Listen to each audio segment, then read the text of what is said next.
इस कहानी के सभी पात्र काल्पनिक हैं। इस वीडियो में सब कुछ एक परी कथाएं और काल्पनिक कहानियां हैं। यह वीडियो केवल वयस्कों के लिए बनाया गया है, बच्चों के लिए नहीं। 5 गरीब बेटियों की सफलता की कहानी, गांव की 5 फौजी बेटियां। यह सुनकर बहुत खुशी होती है कि गांव की 5 फौजी बेटियों ने सफलता की पथ पर कदम बढ़ाया है। इस 26 जनवरी के अवसर पर आपके लिए एक नाटकीय रूप से कहानी पेश करते हुए इस खास मौके पर उन्हें सलाम। जय हिंद। वो कहते हैं ना, देशभक्ति का नशा जिसे चढ़ गया उसे अब दुनिया की कोई भी शक्ति नहीं रोक सकती। कुछ ऐसा ही हुआ रामनगर में। इधर अंजलि अपनी बहनों के साथ तैयार होने लगी। बहनों, कल एनसीसी में सिलेक्शन है। अगर कल हमें एनसीसी में जगह मिल गई तो आर्मी में नौकरी मिलना पक्की समझो। अगले दिन पांचों ने एनसीसी कैंप में एक प्रतियोगिता में हिस्सा लिया। इतने दिनों से कठिनाई से लड़ते लड़ते पांचों बहुत मेहनती और शक्तिशाली बन गए थे। इसीलिए हर एक प्रतियोगिता में वो लोग अव्वल नंबर पर आए। उन लोगों को एनसीसी कैंप में जगह मिल गई। वो लोग बहुत खुश हुए, लेकिन जगह मिलते न मिलते ही आर्मी सिलेक्शन की डेट आ गई। दोस्तों, दुश्मनों से हमारी लड़ाई चल रही है और वो भी कई सालों से। इसलिए हमें जल्द से जल्द लड़ाई करने वाले लोग चाहिए। पांचों बहनों को बंदूक चलाने की ट्रेनिंग दी गई, लेकिन तभी और एक ऑफिसर ने कहा, तुम पांचों तो हो बड़े बहादुर, लेकिन जंग में हम किसी लड़की को नहीं ले जा सकते। इसलिए अफसोस, तुम लोगों की सिलेक्शन नहीं हो पाएगी। पांचों का दिल टूट गया। अपने सपनों के इतने करीब आकर भी सब कुछ बिखर गया। सब कुछ खत्म हो गया दीदी, सब कुछ खत्म। हाँ दीदी, और बचा ही क्या है, हमें अब भीख ही मांगनी पड़ेगी। वो लोग रोते रहे। अंजलि को भी लगा कि अब सब कुछ खत्म हो गया है, लेकिन वो कहते हैं ना, अगर तुम किसी चीज को दिल से चाहो तो पूरी कायनात तुम्हें उससे मिलाने की कोशिश में लग जाती है। वो पांचों फुटपाथ पर चले आए, लेकिन उस रात उन लोगों को नींद नहीं आई। और तभी अंजलि ने देखा कि रमेश चुपके से एक बड़े से बैग में बहुत सारे पैसे लेकर आ रहा है।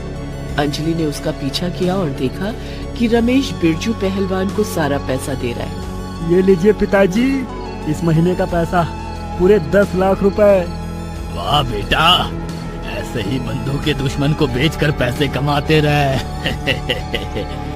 अंजलि, शेफाली, सुषमा, मालती और मधु 5 बहनें हैं और वो लोग रामनगर में एक छोटी सी झोपड़ी में रहते हैं। वो लोग बहुत गरीब हैं। मधु तो एकदम छोटी है, उसकी उम्र बस कुछ महीने है। उसको जन्म देते ही उसकी माँ मर गई और उसके पिता का देहांत तो उससे भी 5 महीने पहले हो गया था। अब उसकी सारी जिम्मेदारी बाकी 4 बहनों पर आ गई थी। हमें हमारी छोटी बहन की रक्षा करनी है। हाँ, बिल्कुल माँ के जैसा ख्याल रखना होगा।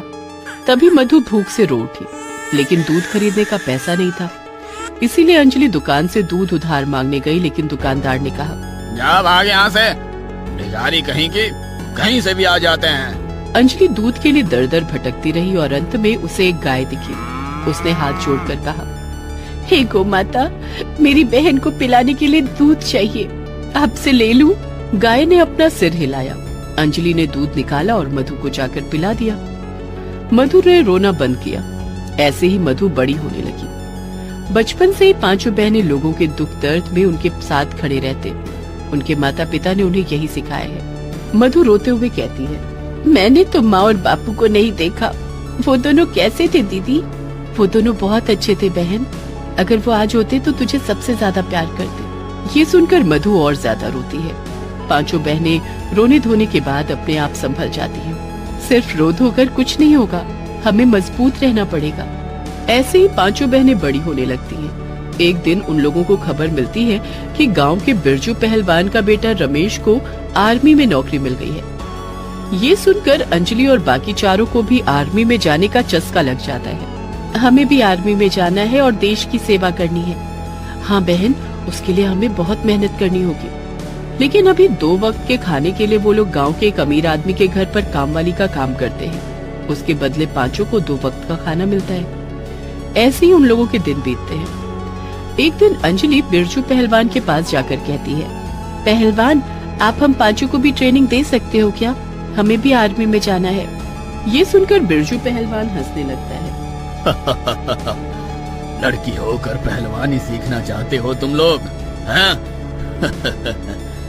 उसका बेटा रमेश कहता है। सिर्फ वही नहीं, आर्मी में जाना चाहते हैं ये पांचों। क्या मजाक है। बिरजू पहलवान पांचों को भगा देता है। अंजलि को बहुत बुरा लगता है।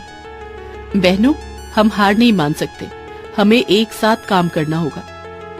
कुछ ही दिनों के अंदर देश में जंग छिड़ गई। बिरजू पहलवान का बेटा रमेश जंग पर चला गया। अंजलि दूर से रोज बिरजू पहलवान की ट्रेनिंग देखती रही। अच्छा, तो ऐसे प्रैक्टिस करना है? एक दिन अंजलि ने देखा कि बिरजू पहलवान एक और उस्ताद के पास जा रहा है। वो बिरजू पहलवान का भी उस्ताद है। अंजलि अगले दिन उसी उस्ताद के पास जाती है और वो उस्ताद पांचों को ट्रेनिंग देने के लिए राजी हो जाते हैं।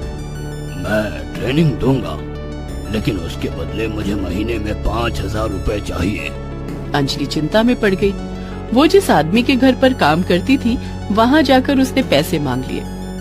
साहब, हम पांचों सिर्फ 2 वक्त के खाने के बदले काम करते हैं, हमें अब तनख्वाह भी चाहिए। अच्छा, तो अब डिमांड बढ़ रहा है। मैं पैसा नहीं दे सकता, काम करने वालों की कमी नहीं है। जा भाग यहाँ से। पैसे मांगने के चक्कर में उनका काम चला गया। उस्ताद को पैसे देना तो दूर, उनको 2 वक्त का खाना भी बंद हो गया। वो लोग रोने बैठ गए। अब क्या होगा दीदी, अब हम खाएंगे क्या? चिंता मत कर, मैं कुछ इंतजाम करती हूँ। अगले दिन अंजलि ने झोपड़ी बेच दी। बिरजू पहलवान ने झोपड़ी खरीदी, लेकिन उसके बदले बिरजू ने अंजलि को सिर्फ 7,000 रुपए दिए। बहुत अच्छा डील मिला है, सिर्फ 7,000 में। बिरजू बहुत शातिर है। अंजलि अपनी बहनों से कहती है, बहनों, उस्ताद की 1 महीने की फीस का बंदोबस्त हो गया और बाकी 2,000 से हम 1 महीना खाना खाएंगे। वो सब तो ठीक है दीदी, लेकिन उसके बाद क्या होगा, हम रहेंगे कहाँ? वो लोग बड़े रास्ते के किनारे चले गए और फुटपाथ में कपड़ों से छोटी सी झोपड़ी बनाकर रहने लगे और उस्ताद से पहलवानी सीखने लगे। उधर जंग चलती रही। रमेश जंग में लड़ाई करता रहा, लेकिन उसे डर भी लगने लगा। इधर 1 महीने खत्म हो गए तो अंजलि और उसकी बाकी 4 बहनों ने भीख मांगना शुरू कर दिया। कुछ पैसे दे दो साहब, हमें सपना पूरा करना है, कुछ पैसे दे दो ना साहब। इसी तरह उन लोगों का दिन बीतता रहा।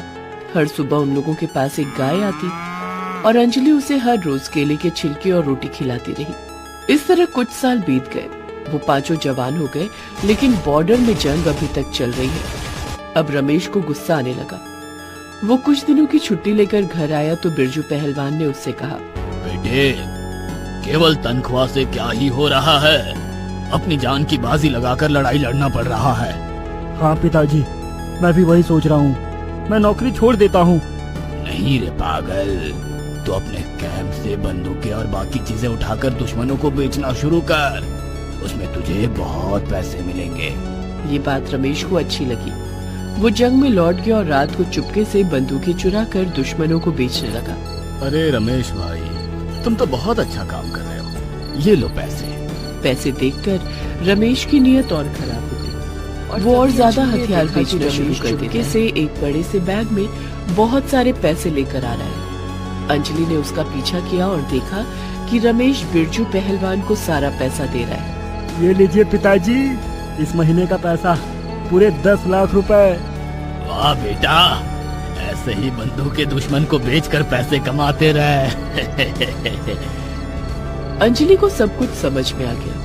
वो तभी अपनी बहनों को लेकर जंग के मैदान में पहुंच गई और कैंप में जाकर उसने ऑफिसर से सब कुछ कह दिया। ये क्या कह रहे हो तुम लोग? क्या ये सच है? सर, सच झूठ तो कल रात को ही पता चल जाएगा। अगले दिन रात को ऑफिसर नींद का नाटक करके पड़े रहे। अंजलि और बाकी चारों छुपे रहे।